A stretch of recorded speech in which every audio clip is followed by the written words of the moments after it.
O IBRAF recebeu o prêmio de sustentabilidade em congresso mundial lá em Singapura, viu?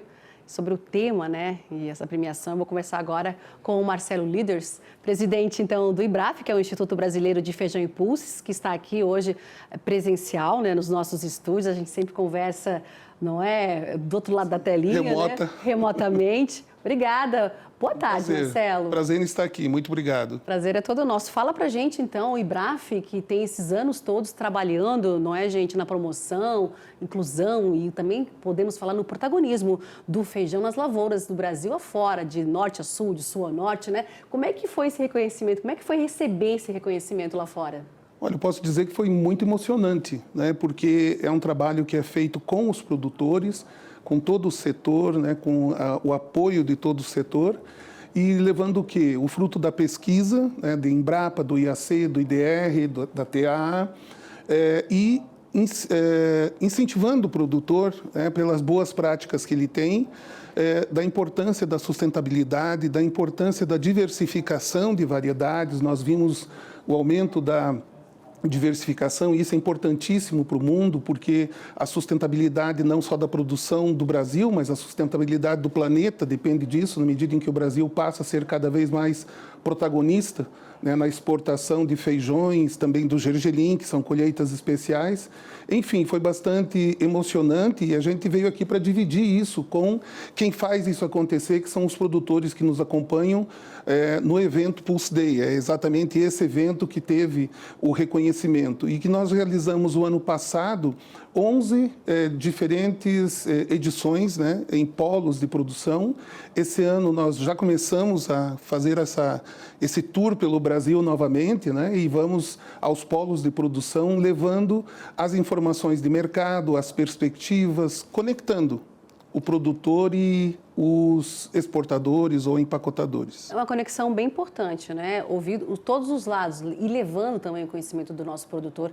Questão de mercado, que é importante até para a gestão dele, né? Formação de preços ali na hora da venda. É importante essa participação toda de vocês, assim, nessa caravana, vamos dizer assim, dos pulses, né, Marcelo? Sim, sem dúvida. O bom é que ela envolve bastante caldinho de feijão, então fica todo mundo feliz. Mas a diversificação que eu comentei, nós saímos lá de 3 variedades em 2010 para chegar agora a 20 variedades. Então, nós temos feijões para atender mais de 70 países, diferentes feijões. Sempre tomando cuidado de que nós possamos fazer isso com excedentes de produção. Então, o nosso primeiro objetivo, né, como setor, né, envolvendo todos, é nós atendermos a demanda dos nossos consumidores. E o produtor, sabendo que ele vai ter liquidez, que ele tem a possibilidade de realmente negociar o produto no momento da colheita, ele vai gerar esses excedentes com tranquilidade. E assim nós tivemos um recorde de exportação nos últimos 12 meses de 400 mil toneladas, sem desabastecer o mercado interno, mantendo um preço bastante justo para o consumidor. É importante, né?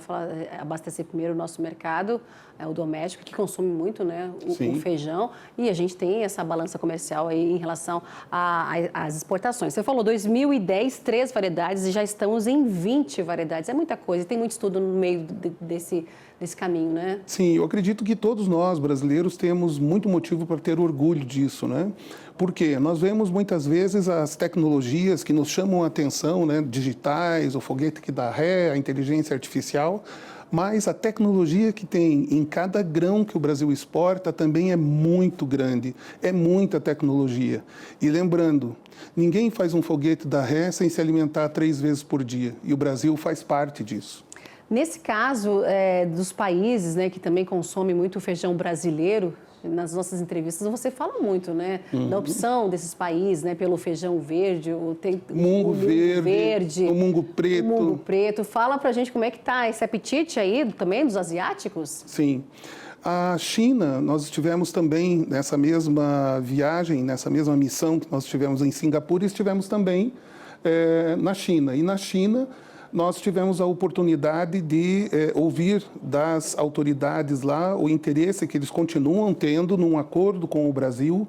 Ele está andando, são protocolos que vão sendo cumpridos, está avançando bastante. Nós esperamos que em algum momento aí nos próximos meses nós tenhamos um anúncio de um acordo fitossanitário com a China, e isso vai trazer um impacto muito grande, positivo para o setor, assim como nós tivemos com o acordo do Gergelim, que nós tivemos um envolvimento direto também. Então, quando você fala de Índia, que é o nosso maior importador, e fala de China, que é o outro país com 1 bilhão e 400 milhões de pessoas, eles têm um consumo importante das leguminosas secas, né, dos pulses, tem muito interesse. E uma vez que nós tenhamos essa capacidade de atender a demanda deles, nós vamos podendo irradiar isso em toda a Ásia, né? Se nós temos feijão para atender o principal importador, vamos ter também para atender os mercados satélites de uma China que está lá. Então, a perspectiva para os próximos anos é que nós tenhamos pelo menos o mercado aberto. Se o produtor considerar que é interessante, que é viável economicamente, fizer os números, tiver aqui as condições com os exportadores de fazer o atendimento dessa demanda de lá, o produtor vai poder tomar a decisão. Então, nós estamos colocando para o campo, né, para o produtor brasileiro, a possibilidade de participar desse mundo do agroalimento, né, não só das commodities, que são importantes, mas também disso que era nicho, né, mas hoje envolve bilhões de dólares que estão na mesa e podem ser acessados pelo Brasil. É uma decisão do nosso produtor rural, até porque envolve aí, né, financiamentos, não é, o Marcelo? E a gente vê a situação do país hoje com uma taxa de juros elevada, né? Então, tudo isso é o nosso produtor colocando na ponta do lápis lá e vendo como é que vai ser a produção dele. Mas tem esse mercado, tem esses países interessados e a gente tem essas variedades, essas 20 variedades, temos muito a oferecer também. Agora, aqui no nosso doméstico, essas variedades, mas o que mais conta aqui é o feijão. Carioca. Quais são os feijão? É o carioca, né? 65% da nossa produção e do nosso consumo é do feijão carioca. Nós temos aí cerca de 20, 22, 23% do feijão fradinho, que são vários feijões fradinhos diferentes. Depois nós temos o feijão preto, temos uma parcela cada vez maior de produção e de consumo de feijão vermelho, de feijão rajado, de feijão branco, né? Imagine que todo o feijão branco que nós consumimos até hoje, ele vinha da Argentina. E agora, recentemente, tão recente quanto esse ano, vai ser o primeiro ano que nós vamos ter uma produção importante do feijão branco que entra lá na dobradinha, nas saladas, uma produção nacional, já de olho no mercado internacional europeu. Quanto essa produção, mais ou menos? A quantidade que o Brasil importava da Argentina era de 12 a 15 mil toneladas. Talvez esse ano a gente chegue a 7, 8 mil. O ano que vem completa aí a demanda nacional e aí abre a porta para 2027 atender a Europa. Interessante.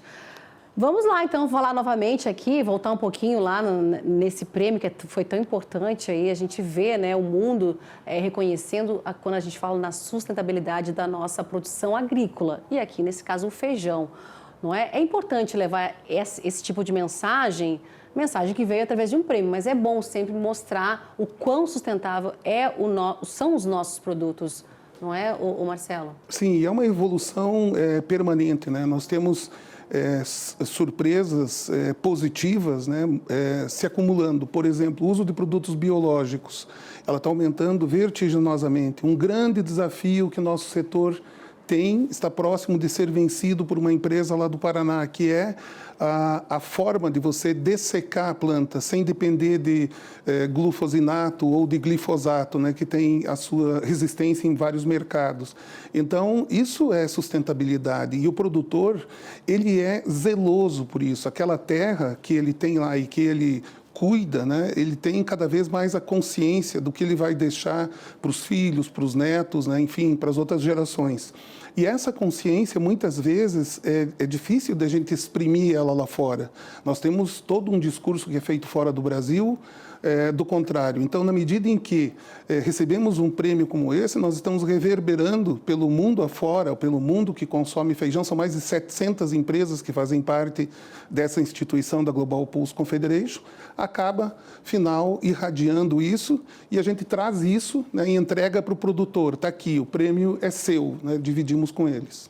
Interessante, muito bacana isso. Parabéns ao trabalho de vocês, que a gente, ao longo desses 5 anos aqui do nosso canal é novinho, viu, gente? Mas a gente já falou tanta coisa e uma delas é mostrar esse trabalho diariamente, né? Daqui dele, ó, do nosso querido Marcelo Liders. Muito caldinho de feijão. Muito caldinho de feijão, né? Vamos agora, ó, a Conab no 8º levantamento, né? Feijão deve chegar a 3,17 milhões de toneladas, volume suficiente então para abastecer o nosso mercado interno. Vamos lá, como é que está a nossa produção? A gente está na segunda e terceira safras, né? Isso, terminando a colheita da segunda, iniciando a colheita da terceira safra, que é a safra irrigada.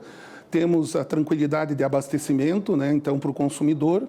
Para o produtor sabe que é um período mais complicado em termos de preço no início da colheita, afinal de contas há uma super oferta, então o produtor vem administrando isso cada vez mais, buscando meios de conservar o produto através de câmaras frias, isso é investimento, a própria produção irrigada é um grande investimento, variedades que foram sendo disponibilizadas pela pesquisa de escurecimento lento, no caso do feijão carioca, e a questão, lógico, do grande desafio que é você carregar um estoque com juros na casa de 20% como estão. Mas o setor vai buscar fazer isso novamente, sabe que no final do ano a gente vai ter um retorno desse investimento. E no caso dos números que nós temos hoje oficialmente, nós entendemos que esse aumento que se dá em relação ao ano passado, ele é concentrado no feijão preto. Nós temos um pouco menos de feijão carioca do que o ano passado e temos mais feijão preto. Qual foi a grande vantagem disso acontecer? Pela primeira vez em 30 anos, nós passamos agora 5 meses sem importar um saco de feijão da Argentina. Isso sempre acontecia por vários motivos, estratégicos inclusive, mas não foi necessário. Nós estamos dando conta de atender toda a nossa demanda de todos os feijões. E de quanto que é essa produção aí de feijão? Feijão preto? De feijão preto, cerca de 700 mil toneladas esse ano. Só para o nosso mercado aqui, doméstico. E aí nós exportamos o ano passado 90 mil toneladas de feijão preto pela primeira vez na história. Esse ano já exportamos 29 mil toneladas de feijão preto.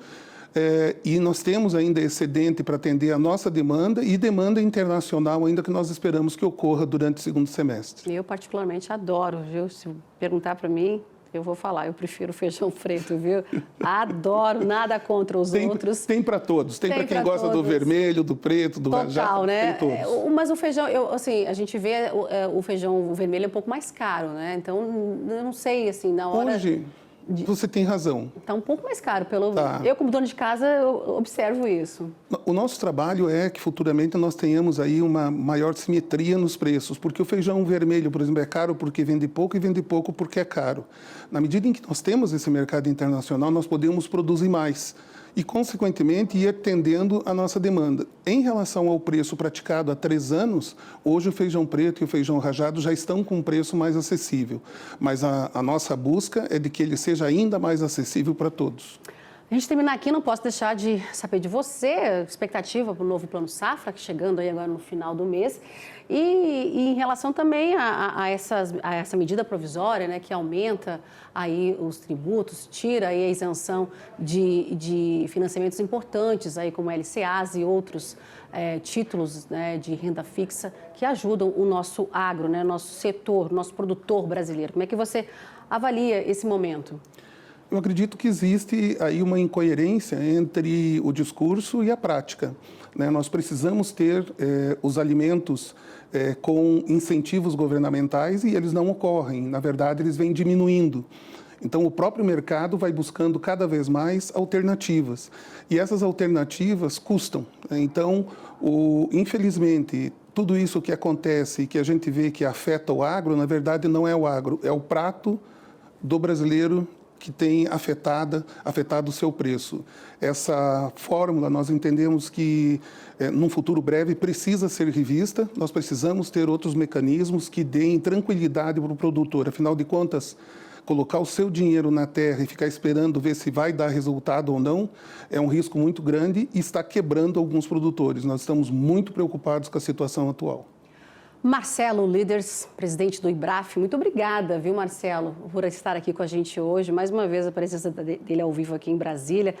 Obrigada e até uma próxima oportunidade. Muito obrigado pela voltar oportunidade. A falar aqui, né, desse feijão maravilhoso. Vocês que é o são feijão parte brasileiro. do sucesso da sustentabilidade do prêmio. Muito obrigada, viu, querido? Olha só, fica aqui comigo, ó, 15 horas.